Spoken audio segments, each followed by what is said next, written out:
ആദ്യം Shri CP John. ഇന്നലെ പൊടുന്നനെയുണ്ടായ പ്രഖ്യാപനം, അതിനുശേഷം ധനമന്ത്രി KN ബാലഗോപാൽ ഉൾപ്പെടെ മാധ്യമങ്ങളെ കാണുന്നു. അദ്ദേഹം സാമ്പത്തിക പ്രതിസന്ധിയുടെ കാലഘട്ടത്തിൽ എങ്ങനെ ഇത്തരത്തിൽ ക്ഷേമ പെൻഷനുകൾ നൽകാൻ സാധിക്കുമെന്ന ചോദ്യം സ്വാഭാവികമാണ് എന്ന് അദ്ദേഹം പറയുന്നുണ്ട്. പക്ഷേ ഇതുവരെയുള്ള സർക്കാരിൻ്റെ പ്രവർത്തനങ്ങൾ ക്ഷേമ പെൻഷനുകൾ അടക്കം ജനങ്ങൾക്ക് നൽകിയതിനെ ഉദാഹരണമാക്കി ചൂണ്ടിക്കൊണ്ടാണ് ഇനിയും ഞങ്ങൾക്കത് സാധിക്കും എന്ന് പറഞ്ഞു വെക്കുന്നത്. സാമ്പത്തിക പ്രതിസന്ധി എന്നതൊരു യാഥാർത്ഥ്യമാണ്. അത് പക്ഷേ കാലങ്ങളായി മാറി മാറി വരുന്ന സംസ്ഥാന സർക്കാരുകൾ നേരിട്ടുകൊണ്ടിരിക്കുന്ന ഒന്നാണ്. പക്ഷേ ഇതിന് പ്രാപ്തിയുണ്ട് എന്ന് സംസ്ഥാന സർക്കാർ ഉറപ്പിച്ചു പറയുമ്പോൾ അത് തന്നെയല്ലേ സാമാന്യമായ ഒരു സമൂഹം വിശ്വസിക്കേണ്ടതും മുഖവിലക്കെടുക്കേണ്ടതും?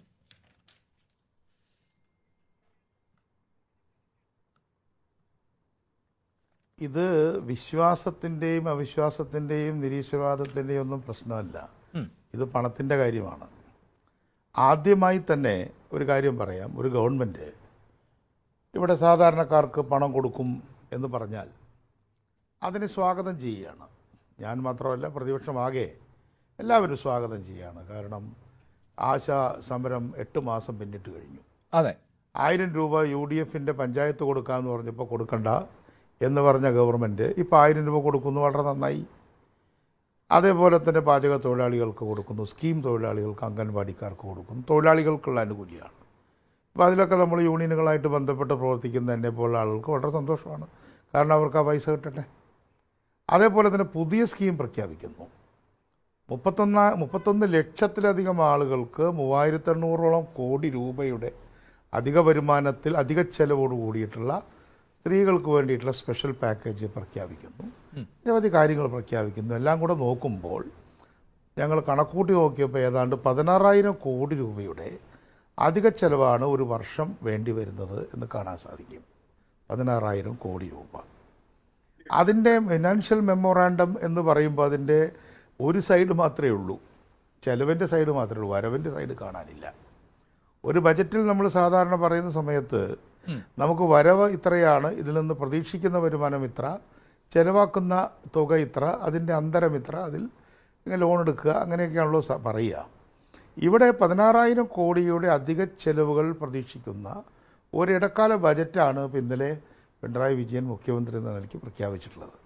വാസ്തവത്തിൽ 1-ാം തീയതി പ്രഖ്യാപിക്കാതിരുന്നതോ അതിന് ശേഷം പ്രഖ്യാപിക്കാനിരുന്നതോ ആണ്. പക്ഷേ CPIയുമായിട്ടുള്ള പ്രശ്നം ഒരു വലിയ രാഷ്ട്രീയ പ്രശ്നമായപ്പോൾ അതിൽ കീഴടങ്ങി എന്ന വാർത്തയ്ക്ക് മുൻഗണന കൊടുക്കണ്ട എന്നുള്ളത് കൊണ്ട് പ്രഖ്യാപിച്ചു. നല്ല കാര്യം, ഞാൻ സ്വാഗതം ചെയ്യുന്നു. പക്ഷേ ധനമന്ത്രി പറയാതെ പോയ കാര്യം, ഇതിനുള്ള റിസോഴ്സസ് എന്താണ്?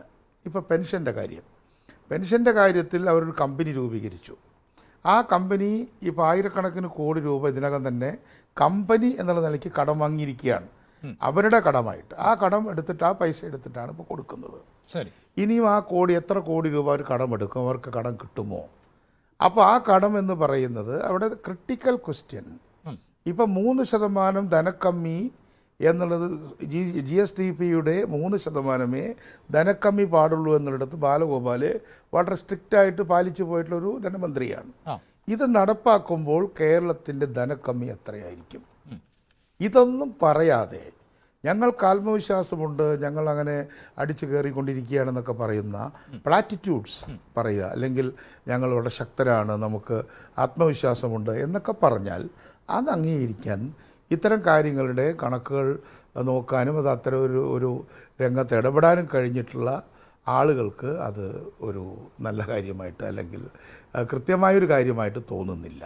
ഇതൊരു രാഷ്ട്രീയ പ്രതിസന്ധി മറികടക്കുന്നതിന് വേണ്ടി, പുതിയ രാഷ്ട്രീയ സാഹചര്യം സൃഷ്ടിക്കുന്നതിന് വേണ്ടിയിട്ടുള്ള ഒരു ഫിനാൻഷ്യൽ ഗെമിക്സ്, ഒരു താങ്കൾ സൂചിപ്പിക്കുന്ന പോലെ താങ്കൾ തന്നെ പറഞ്ഞു, ഒരു പക്ഷേ 1-ാം തീയതി ഒക്കെ പ്രഖ്യാപിക്കേണ്ട ഒന്നായിരുന്നു എന്ന് പറയുമ്പോൾ തന്നെ PM ശ്രീയുമായി ബന്ധപ്പെട്ട് മുന്നണിക്കകത്ത് തർക്കമുണ്ടായിരുന്നു. അതിന്റെ അടിസ്ഥാനത്തിലെന്ന ആക്ഷേപം താങ്കൾ ഉന്നയിക്കുന്നുണ്ട്. പക്ഷേ ഈ LDFനെ സംബന്ധിച്ചിടത്തോളം അവരുടെ തെരഞ്ഞെടുപ്പ് പ്രകടന പത്രികയിൽ വ്യക്തമാക്കിയിട്ടുള്ള ഒന്നാണ്. ഞാൻ ആക്ഷേപമൊന്നും ഉന്നയിച്ചില്ല, ഞാൻ ആക്ഷേപമൊന്നും പറഞ്ഞില്ല.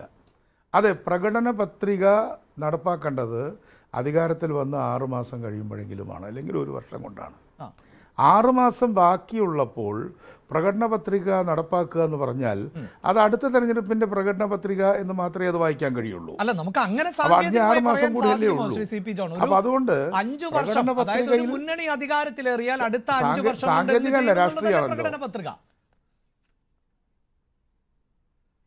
അതെ, അല്ല എന്നാൽ പിന്നെ അവസാനം 2 ദിവസം മുമ്പ് പറഞ്ഞാലും മതിയല്ലോ. അപ്പോൾ അതുകൊണ്ട് ഇപ്പോൾ ഉണ്ടായിട്ടുള്ള പൊളിറ്റിക്കൽ കമ്പൽഷൻസിനെ മറികടക്കാൻ നേരത്തെ പ്രഖ്യാപിച്ചു, അല്ലെങ്കിൽ 1-ാം തീയതി പ്രഖ്യാപിക്കുമായിരുന്നു.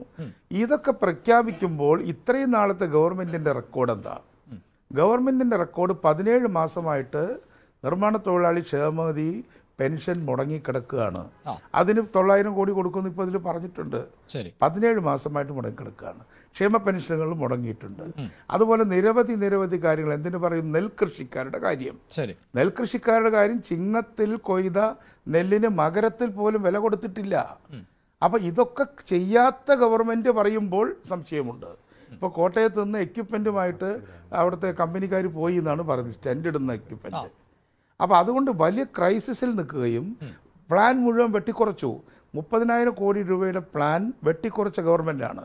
അത് തന്നെ പഞ്ചായത്തിന് കൊടുക്കാമെന്ന് പറഞ്ഞ വികസന ഫണ്ട് 7,500 കോടിയുടെ അവസാനത്തെ 4/1 കൊടുത്തേയില്ല കഴിഞ്ഞ തവണ. അത് 3-ാമത്തെ തന്നെ പൂർണ്ണമായി കൊടുത്തില്ല.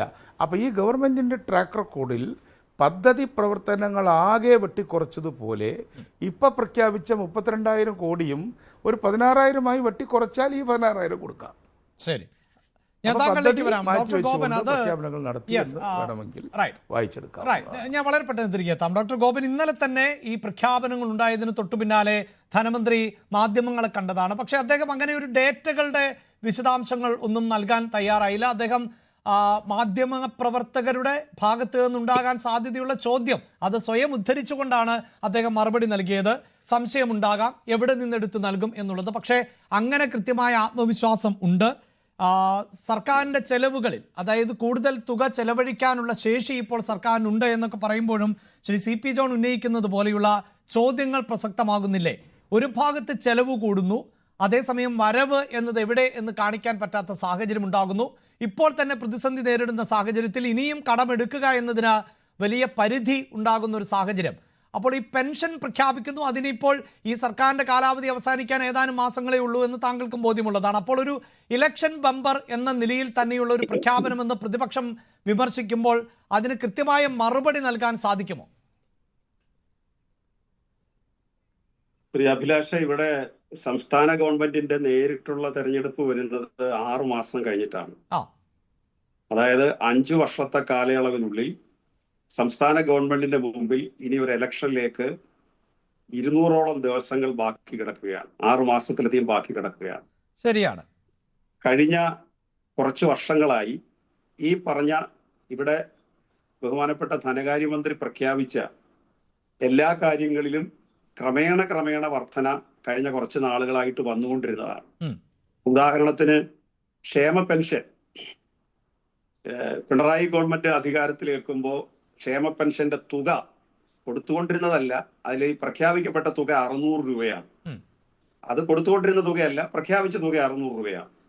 ആ 600ന്റെ സ്ഥാനത്ത് 1,600 രൂപ കഴിഞ്ഞ മാസം വരെ കൊടുത്തിട്ടുണ്ട്. അതിന്റെ പെൻഷൻ സെക്യൂരിറ്റി ഫണ്ട് ഉണ്ടാക്കിയപ്പോൾ അതും കേന്ദ്ര ഗവൺമെന്റ് കടത്തിന്റെ പരിധിയിൽപ്പെടുത്തിയതാണ്.